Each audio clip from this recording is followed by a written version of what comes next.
evening, everybody, and welcome to another edition of the Sports Exchange. My name is Scott Morganroth, the Motor City Madmouth, along with George Eichorn. How you doing, George? Good, Scott. How are you today? I'm doing fine, and we want to welcome a very, very special guest, Jason Ross Jr. Jason, glad to have you on the broadcast. A pleasure to join you today, Scott. George, wonderful to hear your voice as well, and you guys do a great job, so thanks for having me on tonight. I appreciate it. It's totally our pleasure. George and I have been doing the Sports Exchange thing for a long time, long before you were born. That is true. Yeah, before my time. The only time anybody ever uses the word long is when Ernie Harwell used it magnificently and long gone. But we'll say long before you were born, and the word long becomes whatever you want it to become. All right? So, with that said, okay, Jason, it's pretty neat to have a Detroit version of the Sports Exchange tonight because there's a lot going on back in my hometown, a.k.a. the Motor City. And we'll lead off with your thoughts about Ron Gardenhire's departure and what it means to the Detroit Tigers. Jason, take it away. Well, yeah, I mean, Ron, obviously, I was at the park the day he decided to step down, and it was a somber feeling because, I mean, everyone in the organization loves him because they view him as not only a manager, but as a friend. I mean, he's a guy who stepped into a transitional period in Detroit. Tigers had unloaded Verlander and Martinez in 2017. Ron came in, so he stepped into a tough time, and while the record may not show it, I'm hoping that his tenure in Detroit was a bridge to what will hopefully be a brighter future. You look at what he did this season with a group that, as he has noted, maybe didn't have as much talent as other teams, but they went out and competed. That was one of his staples. His career will be certainly associated with Minnesota, but also he loved his time in Detroit, and I think one example of what he was able to do with the younger players this year, just recently I was doing a story, and Isaac Paredes is a player they called up this year, among others. Ron really seems like he took pride in teaching the young guys that got called up this season. And Paredes is a third baseman. He was kind of going through a rough skid, was 2 for 36 at one point in his last 36 at-bats, and then went on a 7-game hitting streak after Ron kind of sat him down and said, "You're being a bit too passive at the plate," and I think it was 7 for 21 after that. So those little pieces of advice, those little tidbits, while it may not have shown up at times in the win column, I think that was something you can really take from his tenure, is how much the players loved him. He walked in the clubhouse, I believe, after he made the decision, and Daniel Norris said that he talked to the guys and said, "I hope you don't think I'm walking out on you with this decision." And Daniel said not a single player thought that because he just loves baseball and he loves the game. But for me, I think in life, we all can relate to this. Everyone needs to, at some point, do what's best for them. And right now, it felt like his health is something he needed to take care of, and he recognized that. And I think we can all respect that. So I'm happy to see him make that decision. And now he gets to spend more time with his grandkids. I know our friend George just welcomed in a new granddaughter. Congratulations, George. So, you know that feeling of spending time with your family. And I think that's going to be wonderful for him. And I think it was back in the Minnesota series, actually, to bring up where he used to manage. And he was having some health problems there, was unable to manage. Lloyd McClendon was the acting manager. He'll now take over as interim manager rest of the season here. But that was when he started having those health problems. And then it kind of culminated in him talking with Al Avila, the GM, and they said it might be better to just step down now instead of finishing out the rest of the week here. So certainly glad to see him make that decision in that regard, because it seemed like that was what was best for him. But a guy that was loved around the organization, and even in a tough period, winning-wise, I think he certainly will make an impact and has made an impact on this group that hopefully we'll see down the road here as these kids continue to develop. George, what are your thoughts about Gardenhire's departure? Well, kind of the timing I didn't particularly care for, but again, I'm not as close to the scene as you are, Jason and Scott. But, the thing is that I know he had health issues. He missed that series the week before last. And, you got to take care of yourself first and foremost. It's kind of surprised he didn't at least manage that one last game, that Saturday night game. But, again, in the big picture, it doesn't matter. The fact is that they're moving on. I really didn't think, Jason and Scott, that they were going to bring him back anyways next year. I really don't. And McClendon, I think they got to do pretty much a clean sweep. He's got to allow a new manager to come in, be able to pick his own coaches, and they need a real teacher. Like you said, Ron was a teacher. However, he was a bit on the old side. for my liking. I wasn't quite ready for, him to be guiding the kids, I guess, for the next several years, which are going to be the crucial years in bringing up these kids, not only this year, but in the next 2 years. Good man, a lot of losses. He lost a lot of ball games in Minnesota and Detroit. Certainly not a Hall of Fame manager by any stretch, but a decent manager, better than 500 or right around there. But, he's a good man. Like you said, he's a solid baseball man. You're not going to go wrong with him. The mistake was, instead of Brad Ausmus, Ron Gardenhire should have been the manager at that time, and perhaps he could have won a championship with the Detroit Tigers. Yeah, well, I don't know how close I am to the scene. I'm in southern Florida, and I'm actually closer to the Miami Marlins. At least that's who I work with on a daily basis. But I can certainly appreciate a rebuild because Don Mattingly has had his hands full with the Marlins, and they're competing this week to try to get in the postseason, so I can appreciate where you're coming from. So with that said, I talked about this on 108 Stitches Baseball Talk before we went on air tonight. Do you guys have any potential candidates who you think would be likely successors to Ron Gardenhire? Jason, what are your thoughts? Well, I know you've heard A.J. Hinch is a name that's kind of come up here that may be polarizing, but then you have, Lloyd McClendon, as George mentioned, could be a candidate. I know he has managerial experience. Right. It's interesting, you take a look at that, but I'd say those two probably come to mind here if you stick within the organization, McClendon. But as George said, you want to find someone who's really a teacher. I think McClendon can do that.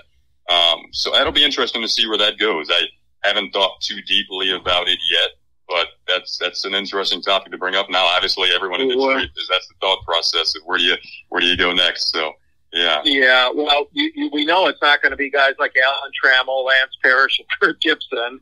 That kind of wore out its welcome. And nothing against those guys, but obviously I don't think it's going to be an ex-Tiger. Tommy Brookins was in the picture many years ago, but he's since faded away. It's going to be interesting because are they going to do a nationwide search or not? Or like you said, Jason, are they just going to go in-house? I prefer they do a nationwide search. And unfortunately, what happened, we'll talk about them in a second. The Lions, when they did their nationwide search, didn't work out too well so far. But I think they have a little bit of time, not a whole lot of time. Obviously, this is kind of a weird season, but the baseball's more back to the normal schedule of April through October after this year. So. But anyway, I think they should look elsewhere. I don't think they should necessarily rely on the organization. What do you think, Scott? Well, no, I really do think highly of Lloyd McClendon. I think the timing of Gardenhire's departure gives him an opportunity to audition for the job. I really do. He's 61 years of age, has a lot of fire in him. So I like him. But believe it or not, you mentioned Lance Parrish. I don't think in my mind it's that far-fetched. And the reason why I say Lance Parrish isn't so far-fetched is forget about the former Tiger aspect. What about Lance Parrish in terms of he's managed in the minor leagues before in the Dodger system and in the Tiger system as a manager. So if there's anybody that could be a teacher, I truly think that Lance Parrish isn't so far off base. I really don't. Okay. I mean, yeah, and he did. You're right, Scott. He was with the West Michigan Whitecaps for some good years and developing young talent out there at the minor league level for Detroit. So maybe I shouldn't have been so fast to. Oh no, it's okay. It's okay. But when you think about his background, like you said, George, Western Michigan Whitecaps, and of course he managed the Tigers' AA affiliate, the Erie Seawolves, and before that he ended up working with the Great Lake Loons in single A ball in Midland, Michigan. And he's worked in the Dodger system. And when you look at the fact that he does have, I've worked with a lot of interesting managers through the years, both minor league and all. Barry Foote's a guy that I worked with many years, never got the opportunity in the big leagues, Stump Merrill. So sometimes these guys that are older guys that understand the teaching element of the minor leagues can bring it and translate it. I don't know, for some crazy reason, I don't think Lance Parrish is as far-fetched as one might think, but we'll see who goes ahead at who they examine. But I do know one thing, the next hire, Al Avila, really has to get this one right. He really does. Absolutely. Jason, wouldn't you think so? I mean, talk about being a little bit on the hot seat, or not really, do you think, with Avila? Well, I think that maybe the times give you some leeway there. As I mentioned, it's a transitional period. I like what you mentioned about Lance Parrish and how that time he spent in the minor leagues, because right now, I think from a fan perspective, you're looking at the future and you've seen guys get called up this year like Skubal and Mize, and could that apply there, that kind of experience? So, in terms of a hot seat, I think that right now, this period of time, you're trying to grow the team, and I don't know if I'd go that far, but what do you think, George? Well, and Lance did get bumped into the front office. Don't forget, guys, he was named an assistant to Al Avila, like so many other former Tigers, Al Kaline, Willie Horton, Jim Leland, Kurt Gibson, and Alan Trammell. So Lance Parrish went away from the coaching. I know that he and his wife moved back to the Detroit area, so they love it here in Metro Detroit after. And I don't know the circumstances about West Michigan, whether that was kind of his decision or the Tigers. It could have been the situation with moving here instead of being out in Grand Rapids. But the fact of the matter is like you mentioned, Scott, he's got great experience. He's been with some great ball clubs too, the Tigers and the Phillies and the Angels and Pittsburgh for 1 year. And Lance is certainly well known around Major League Baseball, has a certain knowledge of the game, has spent a great deal of, a 19-year career, for crying out loud, as a catcher. He had an outstanding career, and certainly would bring a lot to the Tiger organization, as far as notoriety goes and familiarity. The fans are looking for somebody, but you're right about McClendon. I'm not saying he's not a good man for the job. I just mean that Lloyd's been around quite a while, so if they are looking for just kind of like a temporary 2-year stopgap kind of thing, I'm not quite sure, but Lloyd hasn't shown much in the win-loss column. And certainly you don't want to have that as a negative influence on the young kids coming up today. Well, don't lose sight of the big factor that catchers do become managers. I can't tell you how many I've talked to over the years. They really do, whether they're minor league or major league. And Lance Parrish is an 8-time All-Star. He won a world championship in '84. So, people will, I don't know how much of these guys will appreciate the history of the game, but, he does come in with some pretty good credentials in an effort to gain credibility. So, to me, I think Al Avila's job is safe for a while, but they need to start making progress so that you can start, when the time comes that you bring back fans again, you have a product worthwhile. I predicted on this broadcast, Jason and George, that I didn't think Gardenhire was coming back, that he was going to retire at the end of his 3-year deal, and lo and behold, not to pat myself on the back, that was just a hunch, by the way, and that hunch became a reality. But, Yeah. So, I don't know. It'll be interesting. So, with that said, Jason, we'll talk about the Tiger season, what it portends for the future. Yeah, well, I think when you take a look at the season from a grand scheme of things, as I mentioned, you see the ups and downs. It was an interesting year because, for the first time in a while, because the short season obviously helped, but we were talking about potentially a playoff race in early September because of the shortened season. Those hopes have kind of faded back a bit. But you saw some improvements this year from guys like Victor Reyes and Jeimer Candelario, who was at a tour the last few weeks. He's been wonderful. And then, just from a hitting perspective, I think this year it got a bit better. Early on, we saw more power. That helps. You think about guys they brought in on 1-year contracts. C.J. Cron and Jonathan Scope were both out right now. Wondering if those guys come back and maybe provide that same type of veteran leadership and impact on the lineup. Austin Romine is another they brought in on a 1-year contract. So a guy like Jeimer Candelario continues to grow. And then from a pitching perspective, I think when you examine the season, they didn't get enough deep starts out of their starters. So that hurt this year.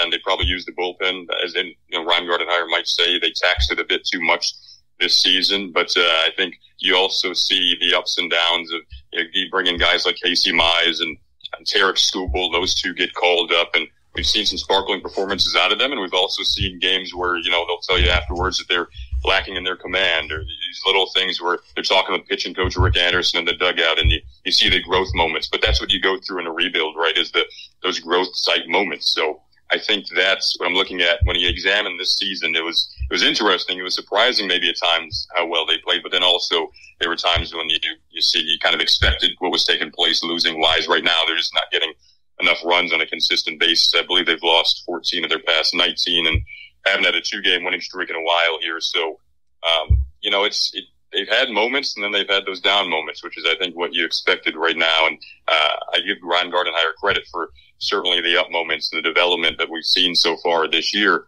But, I think, and then you look at the farm system as well. You have guys who will get called up eventually. We saw back during this summer camp, which was interesting this year, Riley Green, who isn't quite ready yet in the words of Alan Trammell, but he's a really athletic outfielder. And he's a guy who can add maybe some pop to the lineup down the road. Spencer Torkelson is obviously a name you think of who was drafted earlier this summer. And when he's ready, that'll be a pretty exciting time in Detroit because right now, over these past couple of drafts, you're seeing them shift from drafting the pitching prospects. The pitching prospects in our system are wonderful, but now over these past couple of years, you're seeing more guys who could add some powerful bats in the lineup down the road. Torkelson, and they drafted Dylan Dingler this year, and as I mentioned, Riley Green. So hopefully that will be a bright future when you think of those type of guys, when you think of the future here in Detroit. Yeah, I like C.J. Cron. I've heard some good things about him for sure. I often wonder that people are wondering who's going to be the next Kevin Cash, because the job that Kevin Cash has done taking over for Joe Madden is nothing short of outstanding. Guys like him they don't grow on trees, although Jace Tingler of the Padres is another young guy. So there are some younger managers that may come that you wonder will be the model for which I think Kevin Cash has set and many others to follow. There's a lot of good young managers out there. Even Aaron Boone has done a pretty good job. But the ones that, to me, Kevin Cash is in a spot by himself. So, George, what do you think lies ahead for the Tigers' future?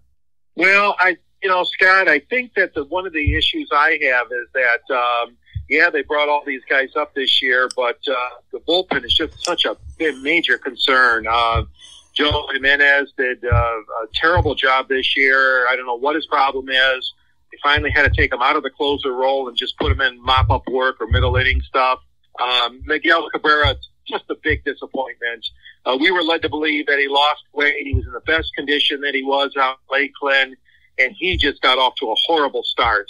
And that is such a disappointment for them amount of money they're paying Miguel Cabrera. He's clogging up the lineup, number 3. He strikes out too much. He had a great guy batting behind him, as you said, Jason, with Candelario.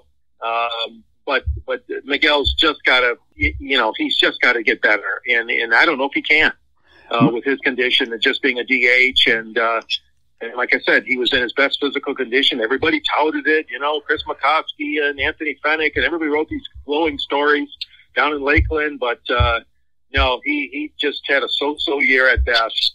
The other one that concerns me is Victor Reyes. Now, he's gone into a terrible slump the last week.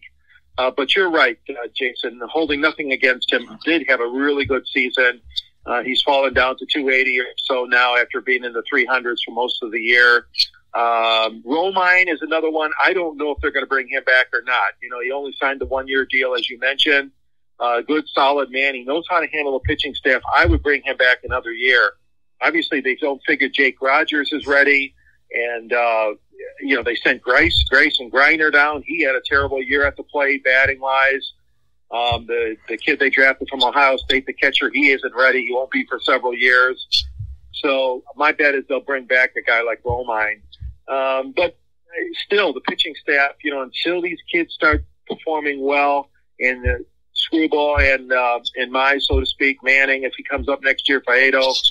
Funkhauser didn't really show too much this year. But there are, we got to give these kids a chance, okay? They were supposed to be in Toledo probably all year, or most of the year. And they got thrown into the major league mix because of the COVID, the pandemic, and the shortened season. So overall, Scott and Jason, I'm pleased with the progress this year. I think that, they won their 20-some games, and they will win 20-some games, come this coming weekend. They'll be in the 20 number figure. But, they had made it a little exciting for a while. They were in the wild card race for a while, and they're not technically eliminated yet. I know that, but long odds that they'll get there. But I think it made for, without the fans, an exciting summer. Let me tell you one thing, Jason, that I've noticed, especially that I've learned so much from Don Mattingly. I don't know about you, Jason. Are you on a lot of the Tiger Zoom calls at all or not? So I hear them afterwards, but I'm not in them live. Yeah, I'm in ours live, and it's unbelievable. And the one thing Don Mattingly has told me and the rest of us down here in South Florida is his bullpen has been taxed. You got to remember, you have the 7-inning doubleheaders as well. And, of course, when you get to extra innings, you have that bizarre man on second base. So the bullpens are all out of whack everywhere. Why do you think you're seeing so many lopsided games at times? Because if you have one lopsided game, not only does it mess up not only does it mess up that night, but the next day or two after that, you can't have multiple bad games. And the Tigers have had games for which they've been hammered and run out of the building quite a few times, and that will put a pitching staff in disarray. And let me tell you, Jason and George, what I've learned on these Zoom calls, to me, is just remarkable. Not only about the season, but like anything in general, how bizarre 2020's been. So every bullpen's going to be taxed, Jason and George. They really are. You're right, Scott. Very good point. All the other teams are going through the same thing, like you said, with the doubleheaders and with the 7 innings and, starters not being able to go the distance. So that's a good point, Scott, that other teams are going through the same thing. Yeah, I mean, Tigers have. Sometimes you wonder what a quality start is even during a 7-inning game. And I once asked Don Mattingly this. Do you think the guy should be credited with a win for 4 innings out of 7? And he said, it's a good question. He said, I would think so, but it doesn't mean that's the way they're interpreting it. 5 for 9, 4 for 7, but, that's regardless. So, all right, we'll move on from the Tigers to another animal supposedly with a roar in its physique, even though we're not actually seeing it on the field, called the Detroit Lions, 0-2, and I have a feeling it's going to be 0-3 this weekend when they go to the desert to take on the Arizona Cardinals and that 3-headed monster called Kyler Murray, DeAndre Hopkins, and Larry Fitzgerald. Let's talk about the Green Bay Packers. Yesterday, I was watching it at a sports bar, and you know what? Same old Lions. What have they lost now? 4 straight games, an NFL record when they led by double digits. That situation's bad. Jason, you want to go first? I think that you mentioned the 4 straight games that dating back to last year. Unfortunately, I think so far this year has kind of unfortunately been a follow-up act to last season. How they ended. They didn't have Stafford for the majority of last year, but defensively, you give up 40-plus points to the Packers, and last year it was the secondary that gave them troubles. It's a young secondary, but the penalties, you can't have that.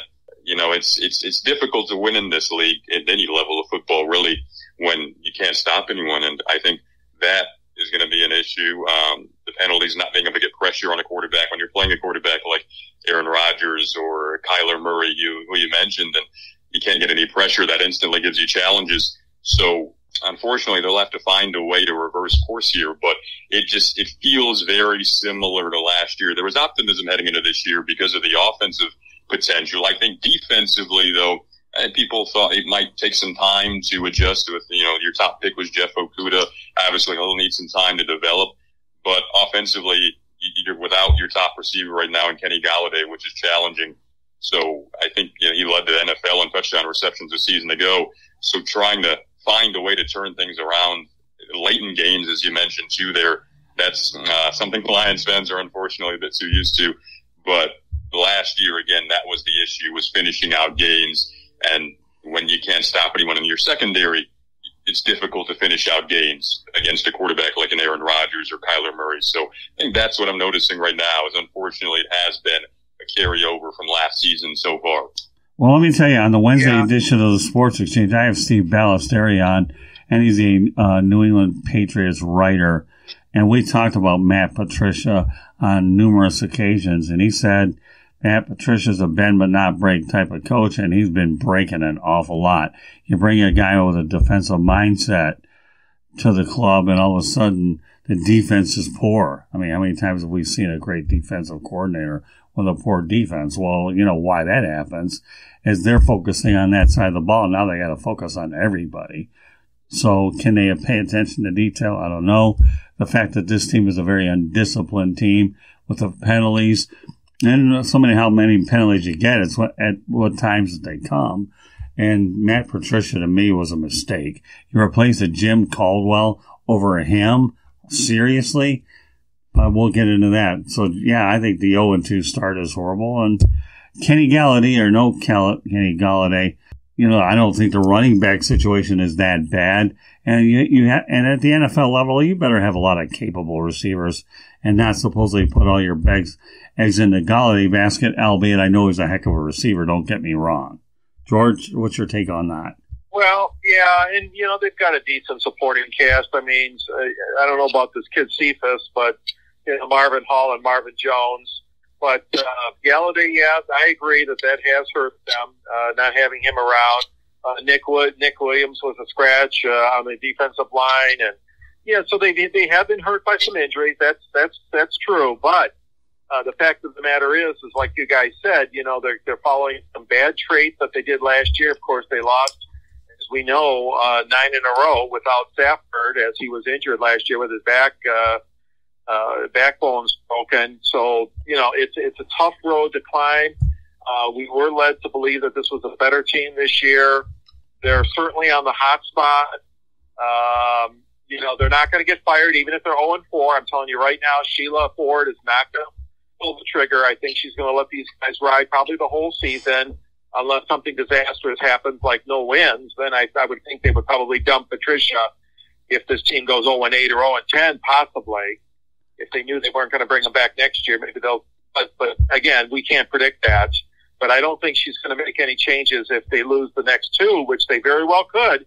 Arizona on the road, and then New Orleans and Drew Brees at home. So, you know, they're staring at 0-4 right now, guys. Well, running Darius Slay out, he couldn't stand Matt Patricia.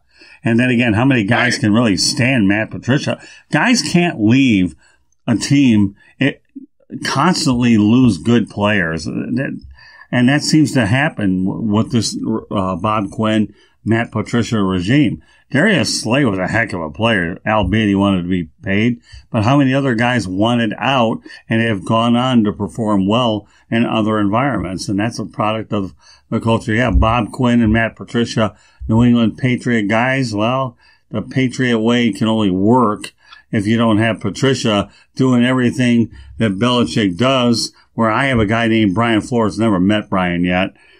But, you know, he has his own personality. It's okay to take specific characteristics from a coach, but you got to be yourself and not be copycat. And Bob Quinn, all this supposedly stuff that he picked up for New England hasn't translated into a lot of good drafts. So, Jason, where are we going here? Well, it'll be interesting to see, obviously, how things play out moving forward. But I think, you know, Scott, you're more on the hot take side than I am, but I think that as you go on, eventually, I guess if things don't change, that's where changes need to be made. But I think right now that the focus needs to be on turning things around on the field. And right now, I think Matt Patricia brought in Corey Unlin as the defensive coordinator this year. So in the off season, it felt like they were working on making some changes. So 2 games in here, see if they can turn that around. And after 2 games, if you start out 0-2 in the NFL, I believe the statistic of making the playoffs is very, very slim. But and George mentioned how difficult the schedule is coming up. But I think that right now the focus needs to be on turning things around on the field defensively. And then if you can get Kenny Galladay back, what can you work out offensively? But it'll be challenging down the road here to see if Patricia can adjust for the remainder of this season.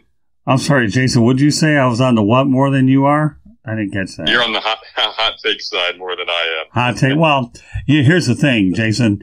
I do tend to, I spend a lot more time on social media as well as trying to get new guests for the broadcast. So therefore, you have a tendency to interact with people not only within the Metro Detroit area, but nationally that are around. So you do tend to get a little bit more information, and that's where if I can add a nugget or two here and there to give you guys something back home to work with. You're talking to two crusty old veterans, and there is a little bit of negativity.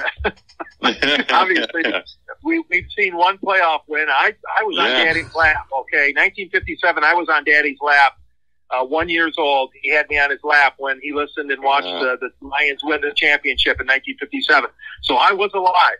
And I was there in 57 when they won it. I'm one of the few still on this earth that can say they, were around when the Lions last won the championship. So what if I were to ask you to give me the date of that championship? Could you come up with it?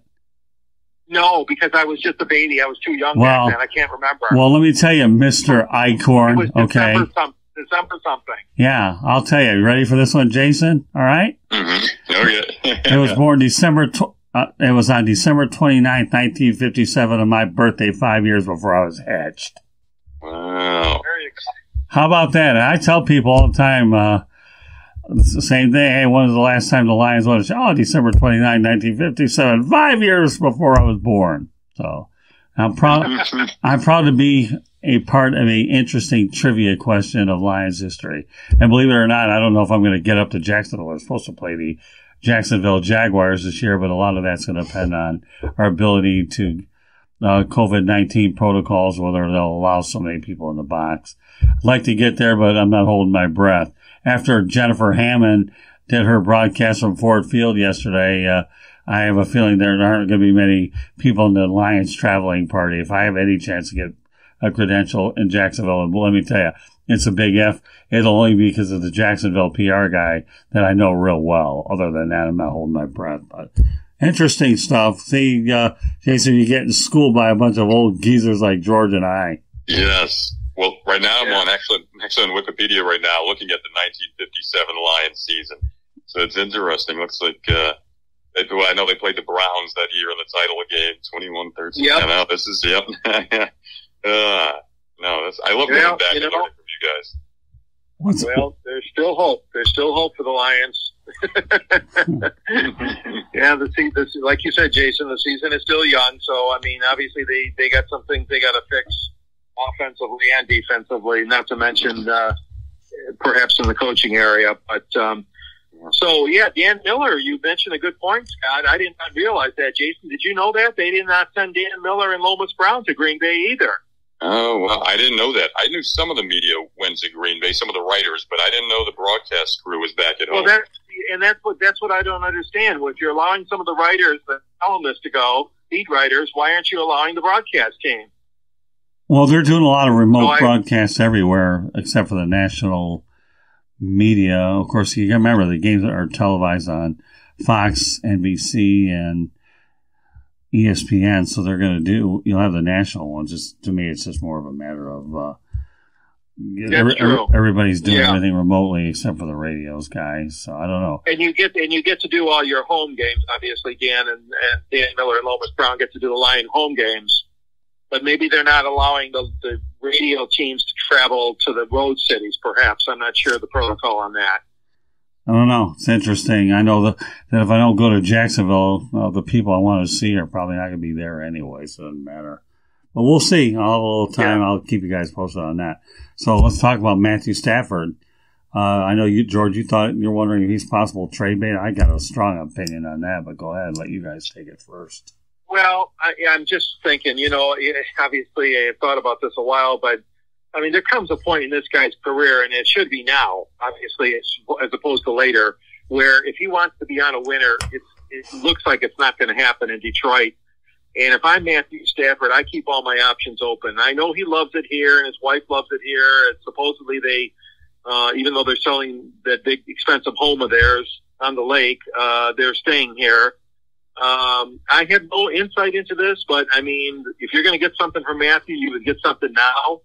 And I just feel if I'm in his shoes, I want to win. I want to make sure I make that Hall of Fame with a winning team and obviously try to win a championship at the same time. So I'm not so sure that would happen, but, the Lions, Quinn and Patricia, all of them have tied their tied their horses, if you will, to Matthew Stafford and leading them to the promised land. But, folks, so far it's not happening. So I would keep all my options open for that. I don't know. Jason, what do you think?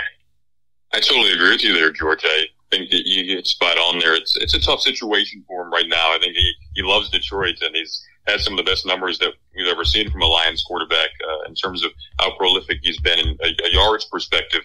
But right now, he hasn't had really much of a running game throughout the entirety of his career here in Detroit. And right now, there are some young pieces around him in terms of, I think, offensively and defensively. So moving forward at 32 years of age, pretty deep into his career here, I think it could be a potential that you see if the Lions, it would have to come down to the Lions making that decision.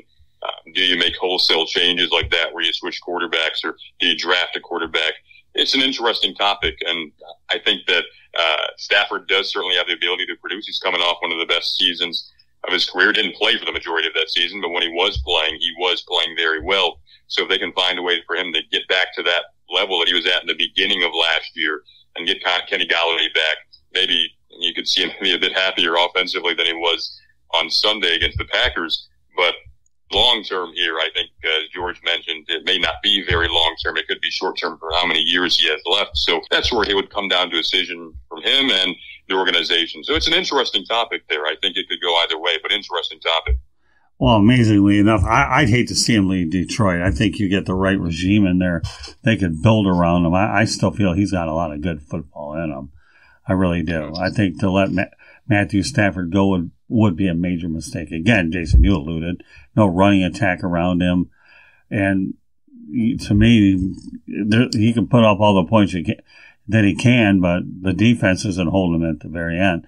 Give me a reason why they should have blown that 21-point game against the Bears and run it across an infamous stat where they're set a NFL record for all the wrong reasons, double-digit losses. Bear in mind, this franchise owns a record not once but twice for most consecutive road losses. So, I think over 24, but that's not And you know what, Scott? Lomas Brown made an interesting comment before the game yesterday when he was talking to Dan Miller before the Lions-Packers game. He said that, they got to let Matthew Stafford be Matthew Stafford and just let him loose.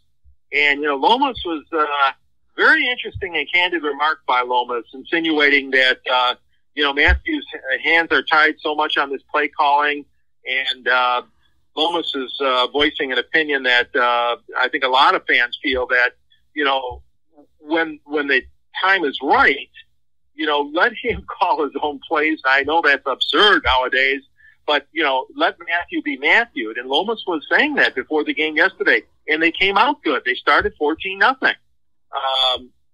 But again, I know what you're saying. It's a double-edged sword. You still need a running attack. You don't have a running game. You're risking your whole offense. But I also see Lomas' point of view where sometimes Matthew's hands are tied. And granted, he doesn't have Calvin Johnson. He did not have Kenny Golladay last couple of weeks. So, you got to have the weapons to catch the ball. But there might be something to that about Lomas, between the lines, if you read that comment, that the coaches are kind of handcuffing Matthew in a way. Well, do you want this guy to throw 50 times a football game? Adrian Peterson, I think, was a solid pickup. Kerryon Johnson hasn't been able to stay healthy. I think DeAndre Swift has a lot of upside. And so they haven't had a decent running back. In fact, Reggie Bush was actually productive for a while. But since Barry Sanders left, they've made good attempts. With Kevin Smith didn't work out because of injury. Javid Best wasn't a bad pickup. Unfortunately, he got hurt, concussed. And Amir Abdullah simply had, I couldn't hold on to the football, called Butterfingers. So, so it's not like they haven't made an attempt with certain running backs that have been productive before. If the Lions have had any luck at all with the running attack at backs, it's no luck. So, I don't know. That's true. Yeah, I'm a Matthew Stafford guy all the way. Now, is he going to fall into the category of Justin Verlander? I got to leave the Detroit Tigers to go to Houston to win a title. It's possible, but I think you're talking about the best quarterback they've had since Bobby Lane. How many, when you look at the quarterback situations over the years, you've got the Miami Dolphins haven't found a quarterback since Dan Marino. The Chicago Bears are looking for one. for every year, and the list goes on and on. The Cleveland Browns will never find one. So I don't know. It's once you have a great quarterback, you need to keep them. Not everything can run fluently like Brett Favre, Aaron Rodgers, and then whoever else. You can't go from one bridge to another without having to go through a lot of signal callers. So I don't know. I think they should allow on to Stafford, and really the best bet for them is they need to finally unload that coaching staff. Let him call his own plays. What do you have to lose? You're losing anyways. As I alluded to before, Jason George. Okay, you can score all the points you want, but if you can't go ahead and stop them, don't matter. Want an example of that? Don't you look over at the Cowboys Atlanta 40-39 game? That was a collapse, right? Only they haven't done it 4 times in a row. Yeah, it was a collapse, and you're right. It does happen, but like you said, yeah, Detroit, it happens too often. Okay. All right, let's go on to the sport that's on Frozen Pond, and I have a feeling Jason probably this is a sport that you have some aspirations to get involved with, and I'll talk about that afterwards. The Stanley Cup Finals, the Dallas Stars and the Tampa Bay Lightning. Yeah, well, Scott, I love my hockey. I haven't been able to watch as much as I would have liked with the Tiger season over the past few weeks here, but I have been obviously trying to keep up with it. And, the first game, Dallas ended up winning. Dallas had an interesting journey this year.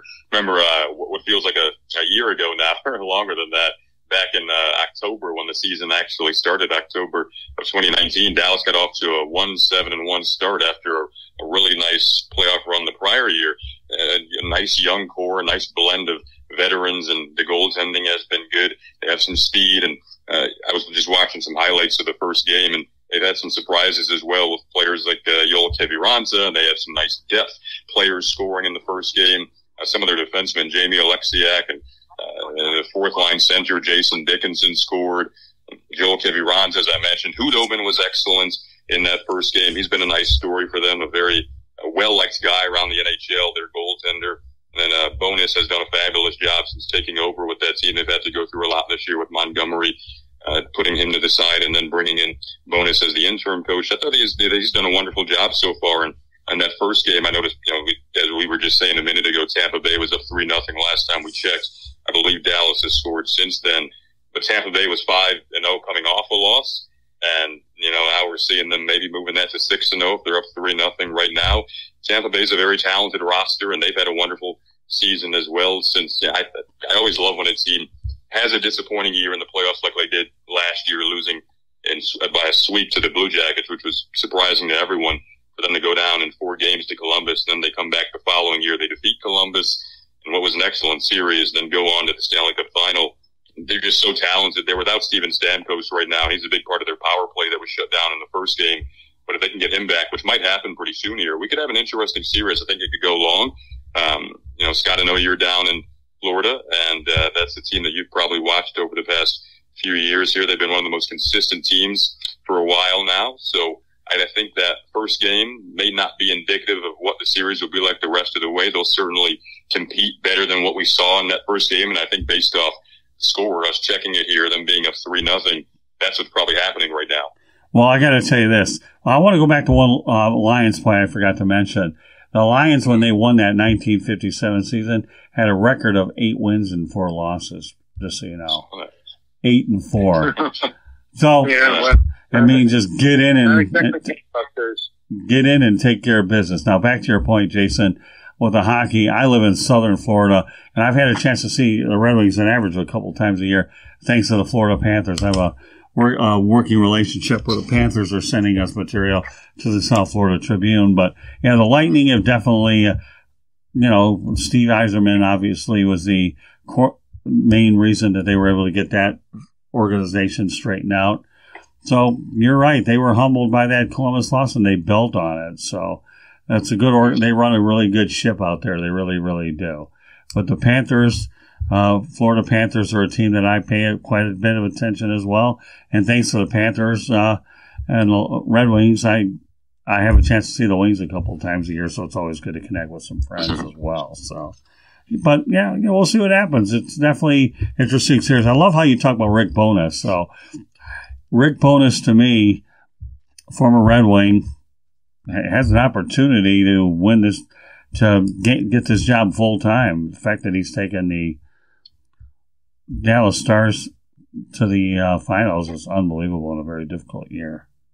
Glad to see that. Yeah, well, let's not forget General Manager Jim Nill, right. Of course, a protege of Kenny Holland in Detroit.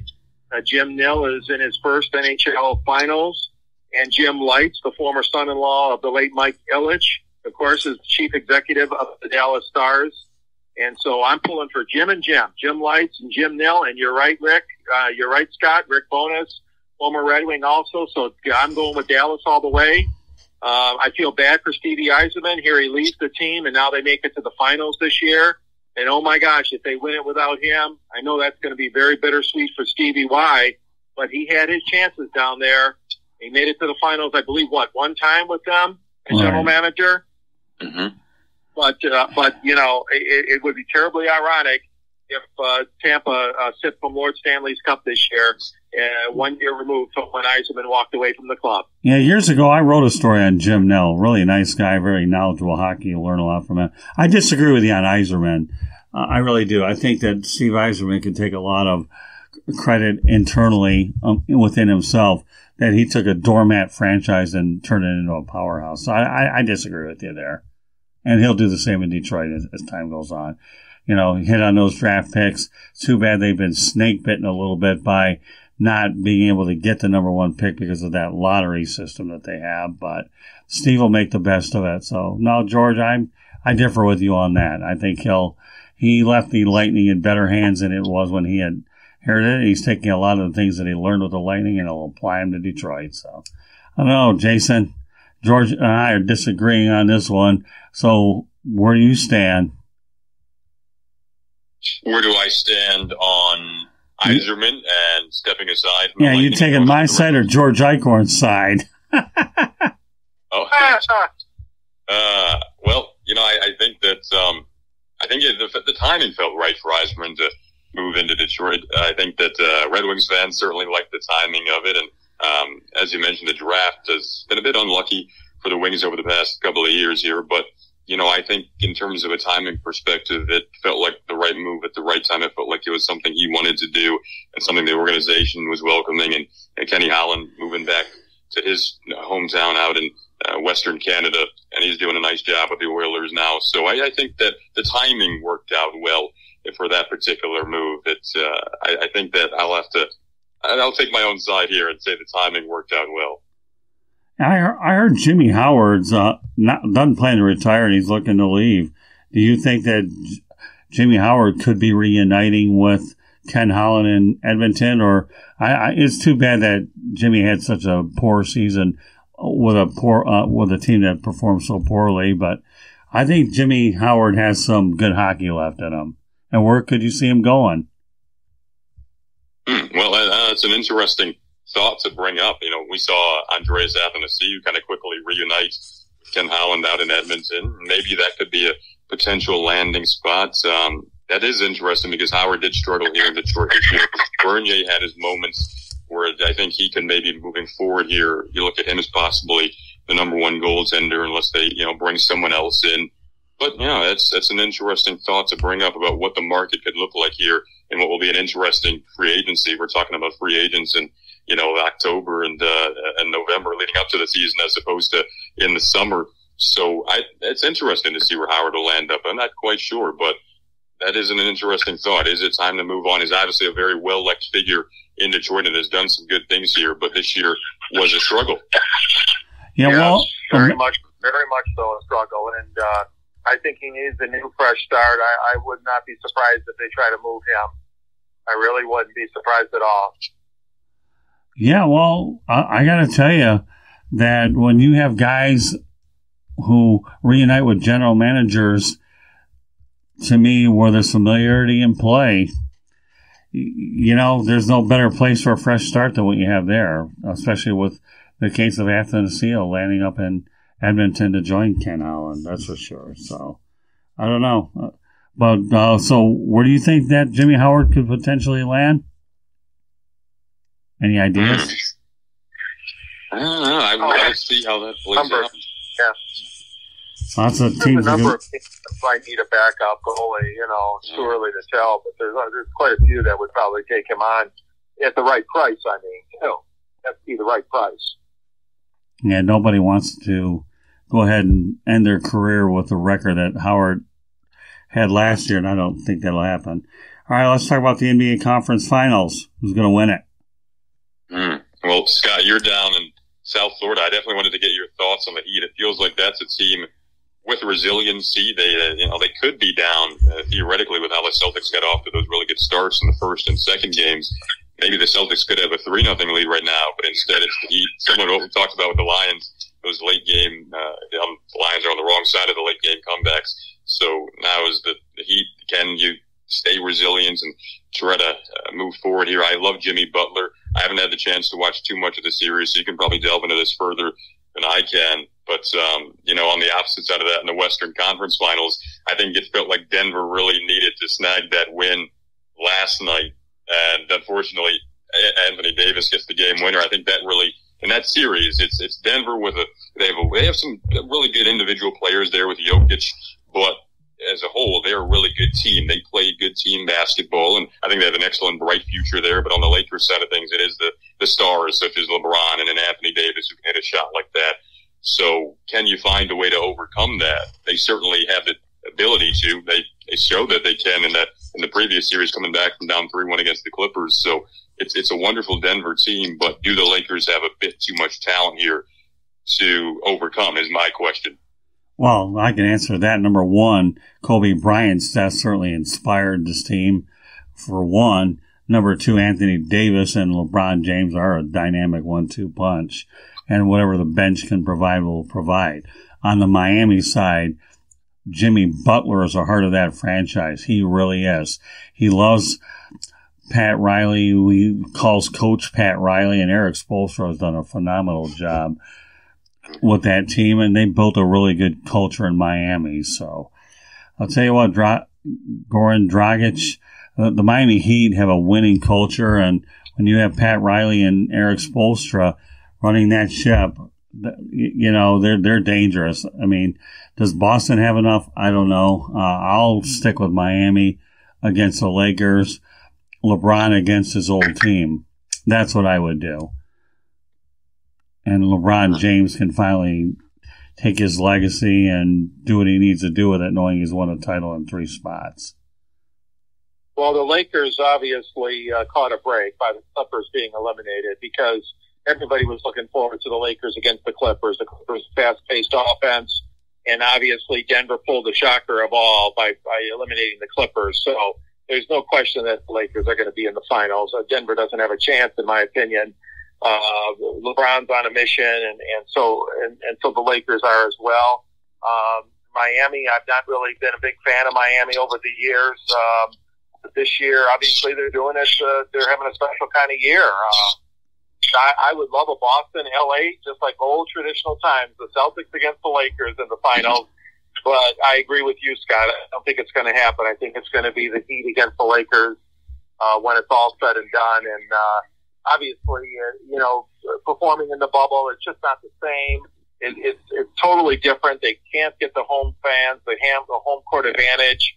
It's very different and difficult, I know, for them and the NHL as well to be under the bubble. But I give them credit.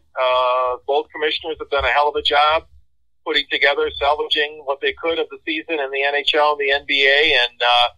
And although the ratings are down, I think for both of them, they're putting out some exciting products, exciting games. Yep. Well, I'll say this. I'll go with you, Scott. Miami and LA, with LA to win it all. Everybody likes to joke around about the Lions being bad, but I'll tell you what. I think the worst franchise in sports history is the LA Clippers. The worst. Think about it for a minute. I was pulling so hard for the Denver Nuggets to win, not only because of Michael Malone, but the LA Clippers were so overhyped just to get Paul George and Kawhi Leonard. When you think about it, they've never won a championship, no conference titles. They've only won 2 division titles in 50 years. To me, that's bad. They've only made it to the playoffs 15 times in their history. And a few of those occurred when they were with the Buffalo Braves, when Bob McAdoo was there. And then the other one I'd rank up there would be... Yeah. And then another one I'd rank up there would be the Arizona Coyotes as well. Everybody likes to chastise the Lions. I get it, but the LA Clippers are the gold standard of futility. I don't know, Jason. Well, I'm actually, I grew up a Cincinnati Bengals fan, so I understand what it's like to be a fan of a franchise that has gone through some struggles. They haven't had a playoff win in my lifetime, so if you're going to talk about franchise struggles, I've been in the thick of that with my Bengals fandom over the years, and our playoff losses have been among the toughest, I think, in sports when you look at them when we have made the playoffs. So I certainly can relate to that, what you're saying with the Clippers, and if you're a Clippers fan, you understand that as well, that they've blown some 3-1 lead in the playoffs. This year wasn't the first year we've seen, so I can relate to that as a Bengals fan. Well, but at least the Bengals been to a couple Super Bowls, though. That helps a little bit. They're not one of 4 teams that have never been to one, but I see your point. A lot of playoff losses have amounted, but they've been to the game and they have won one playoff win in 50, 60 some odd years. That's bad. Well, one of those Super Bowls, Jason, was at the Pontiac Silverdome when what was his name? Kent Anderson, the quarterback for the Bengals, went up against a guy named Joe Montana of the 49ers. Yes. And that, for the longest time, was the highest-rated sporting event in television history. Super Bowl 16 at the Pontiac Silverdome. Wow, I've seen the highlights, and I noticed how cold it was outside and people walking in, and I've seen the highlights several times. I know they lost to the 49ers both times they made the Super Bowl. But if I could go back in history and go to a game, it might be that game. Wow. Yeah, well, the trivia with that game is Vice President George H.W. Bush was at the game, and his motorcade delayed a lot of the fans getting in on time. They were very upset because the vice presidential motorcade delayed their fans' arrival at the Silverdome. It's a little bit of trivia for you. The game started on time, but the stands were not full when they kicked off that game. But yeah, it was a heck of a game, Cincinnati against San Francisco, with Montana winning. Okay. All right. Well, let's talk about the Big Ten. Playing a season, I'm kind of looking forward to it. But why the reversal? That's a very good question, Scott. A lot of pressure that supposedly President Trump was involved. I think there was a lot of pressure from parents and coaches. I know Jim Harbaugh at Michigan was very outspoken. A lot of the parents and players at Ohio State and some of these other schools were probably upset. Maybe it was Wisconsin and elsewhere. You got a lot. That's a good conference. The Big Ten's a good conference. And to have them sidelined and sitting on the sideline, if you will, was just not acceptable to most people. Are they taking a bit of a risk? Sure they are. But the other conferences that, decided to go ahead, especially down south, have shown that college football can be played. And even though the stadiums could be maybe just 1/4 filled, 25%, I'm not sure, it still should be a lot of fun. They're going to play an abbreviated schedule, October into December, but they will qualify for the bowl season and the bowl games and maybe a team for the national championship. I think it's a great idea. Jason, your thoughts?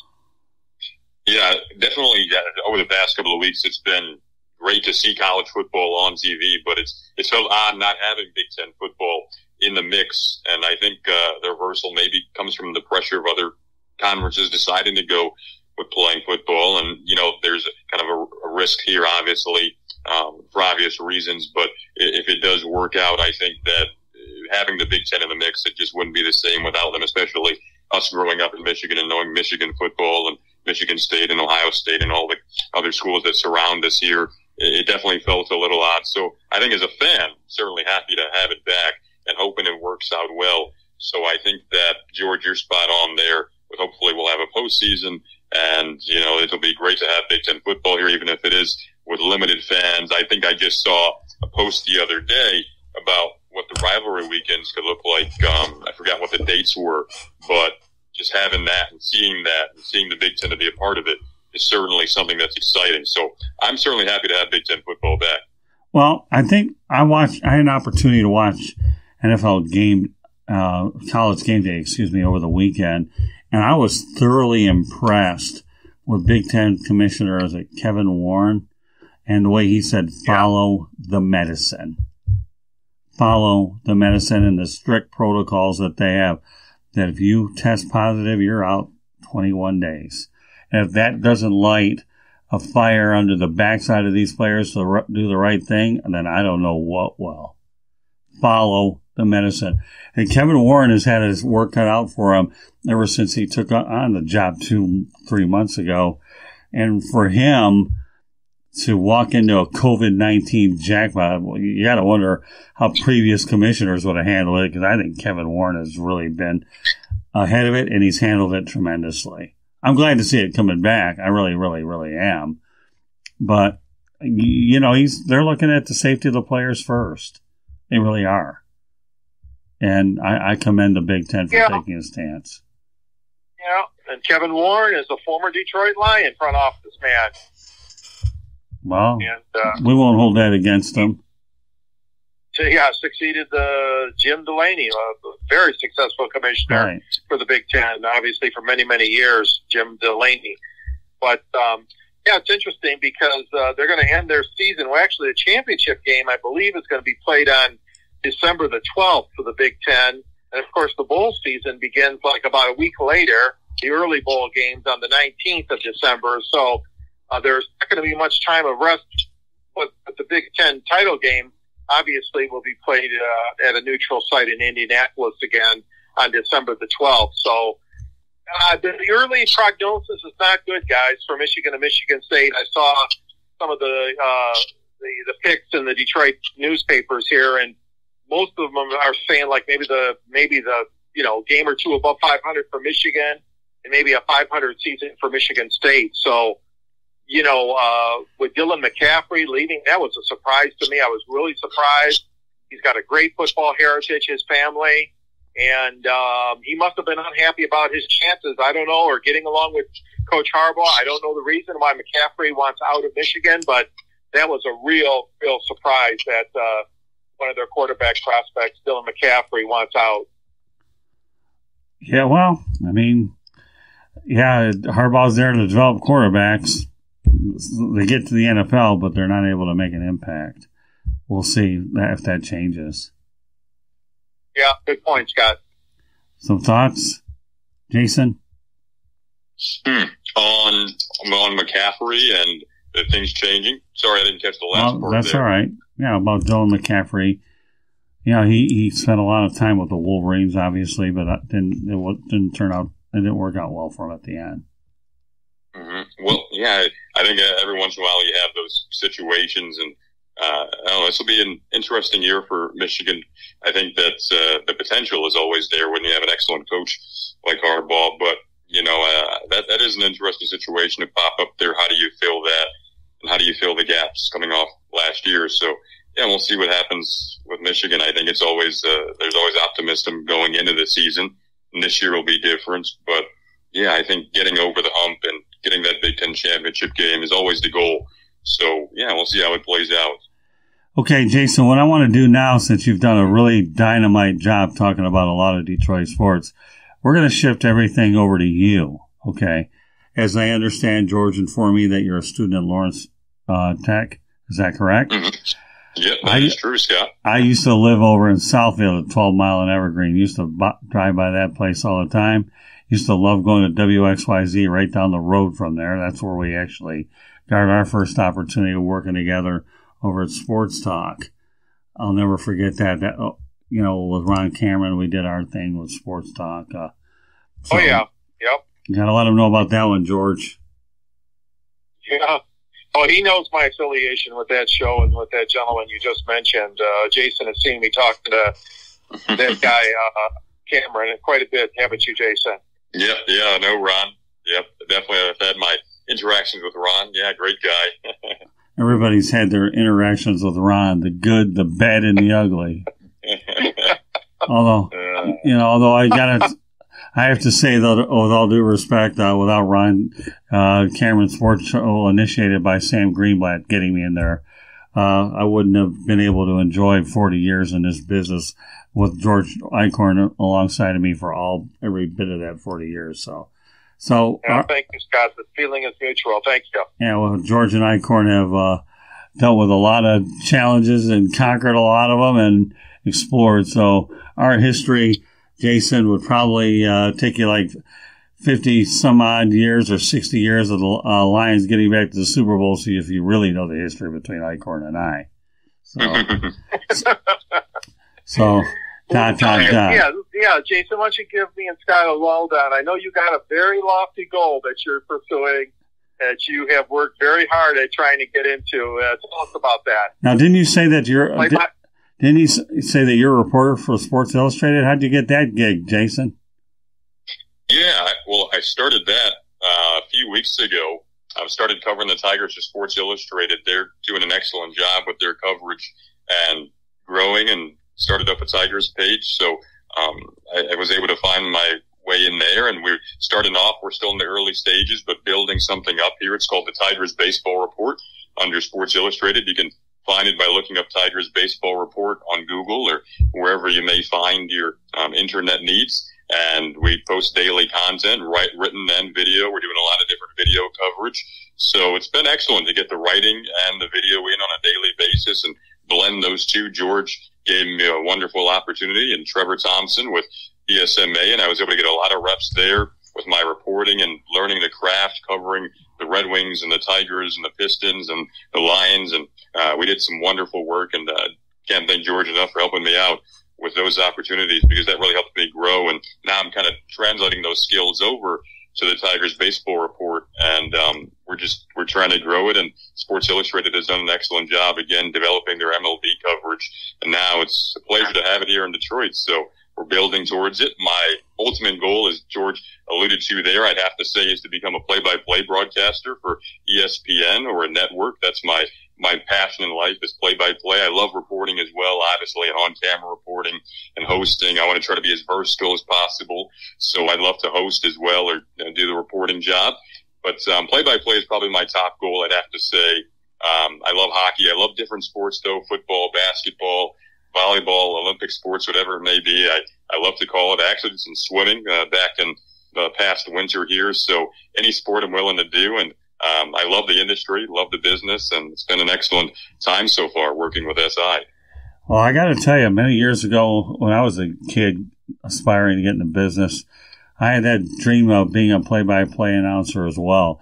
I loved hockey, listening to Bruce Martin, Ernie Harwell. What can you say about Ernie? Those are the two people I really looked at. And to be able to work with Ernie a lot, for a lot of years once I got into the business was really cool. So, and of course, as you get older, Ken Cal became a friend. The play-by-play dream became a memory of the past. But when you talk about some people at DSM, Trevor Thompson to me is as classy as you get. Him and I always look forward to my yearly visits or two when he's in Southern Florida. God only knows when he's going to get down here because of COVID-19. But Trevor Thompson is A1 in my book, one of the nicest people. So if you're lined up with him, you're doing awfully good.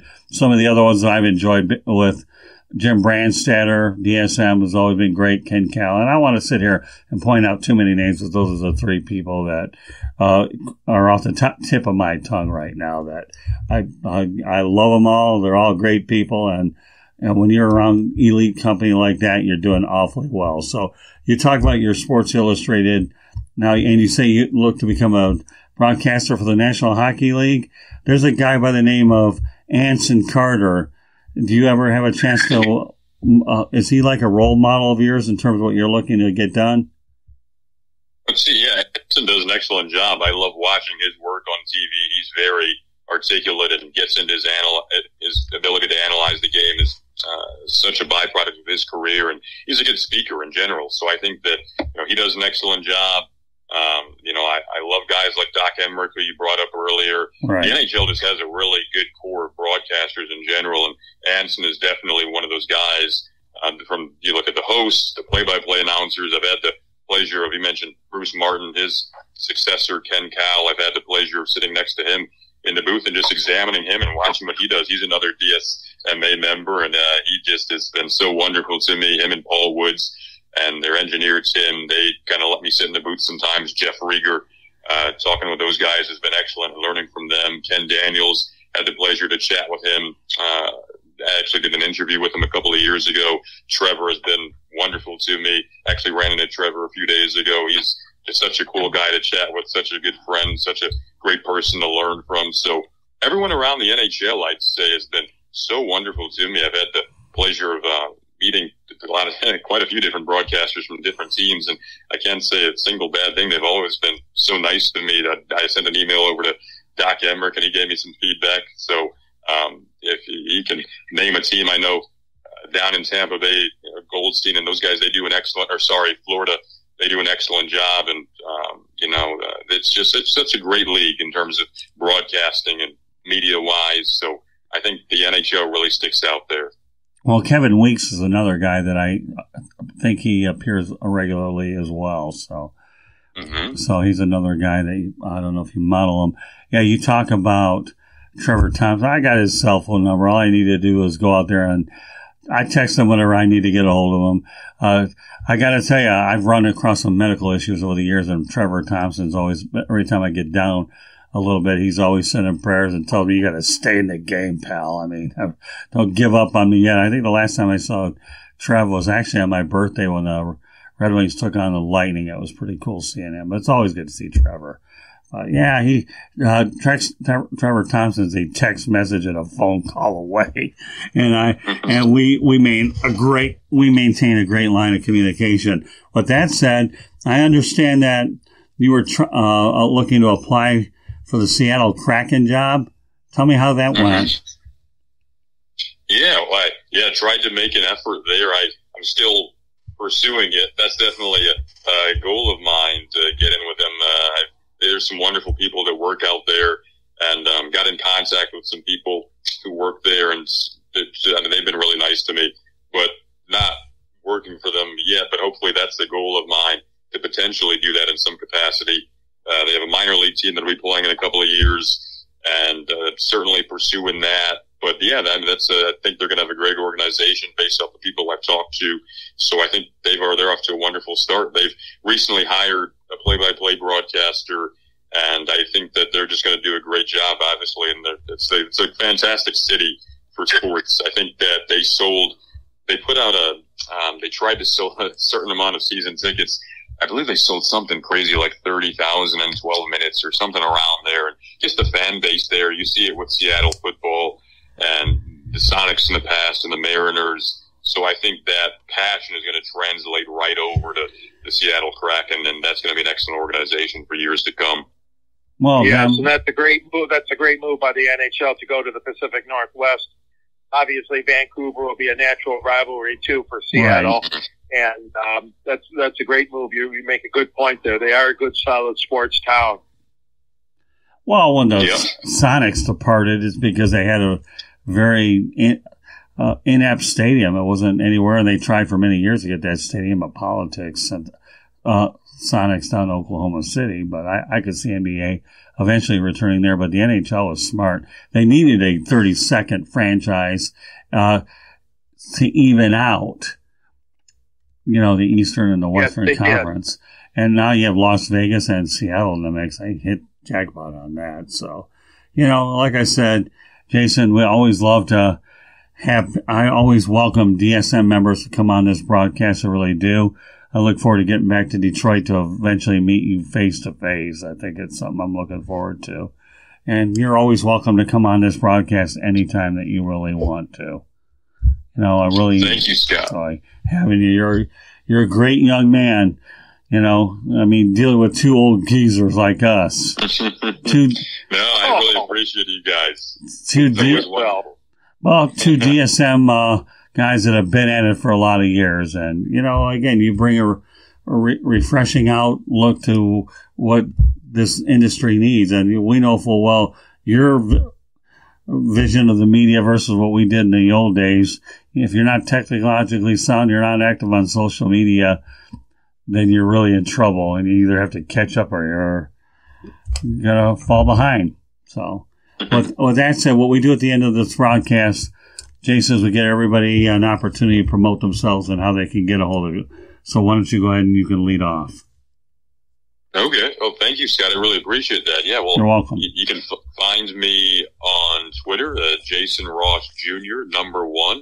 And there is where you can also find all of our Sports Illustrated Tigers work posted on a daily basis. And you can head over to Tigers Baseball Report by searching up Tigers Baseball Report SI on Google, and you can find my work there.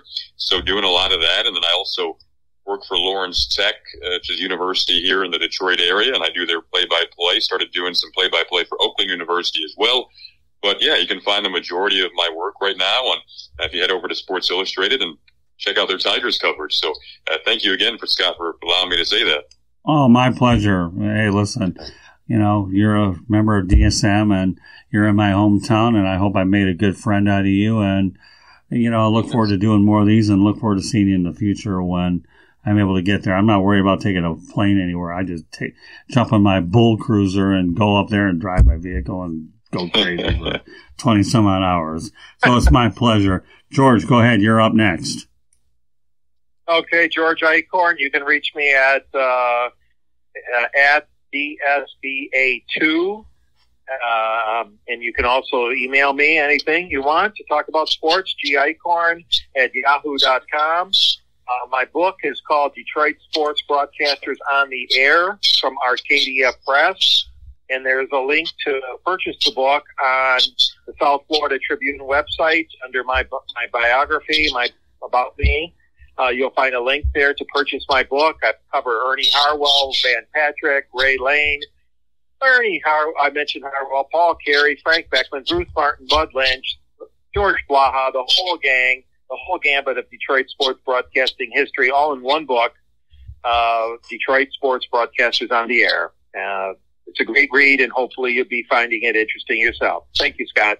You're welcome, man. In terms of getting a hold of us, you can, if you want to find us, you can go ahead and check the Sports Exchange on Apple Podcasts, Spreaker, Spotify, iHeartRadio, Google Podcasts, or wherever you get your podcasts. So once again, Apple Podcasts, Spreaker, Spotify, iHeartRadio, Google Podcasts, wherever you get your podcasts. To follow us on social media, feel free to do so. Twitter @Tribune South, Facebook and Instagram. Follow us at South Florida Tribune. We have a YouTube channel, and Jason, if you get a chance to subscribe to it, that would be appreciated. Then you can get all of our Zoom things, and hopefully we will do this down the road with you, so I can visually do this with you. How's that sound? That sounds fantastic. I'll definitely go ahead and subscribe. Yeah, subscribe to YouTube channel, South Florida Tribune. We're going to be building this up quite a bit. Website, www.southfloridatribune.com. You'll find a lot of content from our media distribution partners as well as our columnists to broadcast. And I should point out that we bought the rights to the website, to the domain name, the Motor City Monitor. So why would I have a Motor City link? Well, being from the Metro Detroit area, I still want to continue my involvement with Metro Detroit. So for all you folks that are here that are looking to get Detroit updates, go under the Motor City Monitor drop down. Our email address is southfloridatribune@gmail.com. Any feedback, guest suggestions, or whatnot, feel free to let us know. We'll be more than happy to do that. And last but not least, you can connect with me on LinkedIn. That's Scott Morganroth, and I'll be more than happy to reach out. I know that book, George, that the broadcaster's book. Does Jason know that I'm actually in it with Jimmy Connors and Muhammad Ali? Oh, wow. Did you mention that? Yeah, he knows it. Oh, now he knows it. So if that doesn't give you a reason to look at it, I don't know what will. But regardless, it's always, anytime I can be involved with the Detroit Sports Broadcasters Association or Detroit Sports Media, it's certainly a privilege, and I'm trying to do everything I can to remain connected to my hometown. I'm very proud of Detroit. The people and the friends that I've met throughout the years, just because I don't live there doesn't mean that my heart is there, let alone the fact that I love bringing people on from back home. So only advice I can give you, Jason, the more contacts you come up with, the better, because it's not what you know, but who you know. You didn't need me to tell you that, but you've heard it again anyway. So any closing thoughts, Jason? No, I'd agree with that. I think I'm someone who loves this business, and I love meeting people. And I think, like you said, all the connections around this industry, like, you're down in Florida, we're up here in the Detroit area. But I think if, through my experience with DSMA, being able to connect with people around the country is a wonderful experience to learn and grow. So this was a fantastic experience. Scott and George, I think you guys always do a wonderful job. So it was a pleasure to have my name attached to this show. And I wish you guys the best of luck moving forward here. I'd definitely love to do it again sometime. Absolutely. When we do it the next time, we'll be able to do it through the South Florida Tribune YouTube channel. That way we can do this and we'll keep it fresh. But no, it's been a lot of fun being able to remember one thing. Nowadays, in the area of remote broadcasting, you may be 1,200 miles, 3,000 miles away, but in retrospect, you're only the click of a button away, which is a whole lot faster than I can snap my finger. So with that said, on behalf of George Eichorn and Jason Ross Jr., my name is Scott Morgenroth of Motor City Madmouth. Thank you for joining on this edition of the Sports Exchange, and until the next time, good night, everybody.